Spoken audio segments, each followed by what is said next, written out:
आता गुरुपौर्णिमा जवळ आलेली आहे, त्यामुळे एक प्रश्न अनेकांच्या मनात येतो. प्रत्येकाला गुरुची गरज असते का?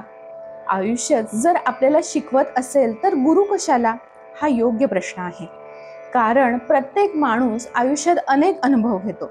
सुखदुःख, यश अपयश, नाती, संघर्ष, बदल, हे सगळं तर जीवनच शिकवतं.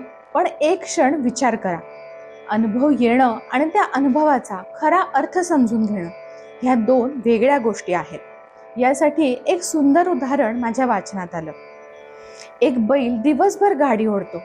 त्याच्या पाठीवर मौल्यवान वस्तू असतो किंवा साधं धान्य असो, त्याला त्याची किंमत माहीत नसते. तो फक्त ओझं वाहत असतो. पण गाडीवाल्याला माहीत असतं या गाडीत काय आहे, ते कुठून आलं आहे, कुठं पोचवायचं आहे आणि त्याची किंमत किती आहे. आपल्या जीवनाचंही तसंच होतं.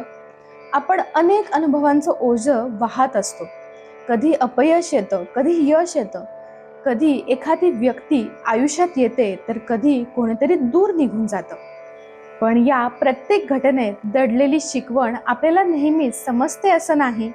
इथेच गुरुची गरज भासते. गुरु आपल्याला नवीन अनुभव देत नाही, तर ते आपल्या अनुभवांकडे योग्य दृष्टीने पाहायला शिकवतात. कोणत्या प्रसंगातून काय शिकायचं, कोणती चूक पुन्हा करायची नाही आणि जीवनाला योग्य दिशा कशी द्यायची, हे गुरु दाखवतात. म्हणूनच संतांनी गुरुला इतकं उच्च स्थान दिलं आहे. गुरु म्हणजे फक्त ज्ञान देणारी व्यक्ती नाही, तर आपल्या अनुभवांना ज्ञानात रूपांतरित करणारा मार्गदर्शक आहे.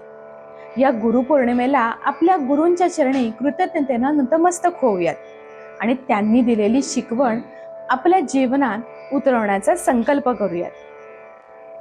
श्रीराम जय राम, जय जय राम. नमस्कार.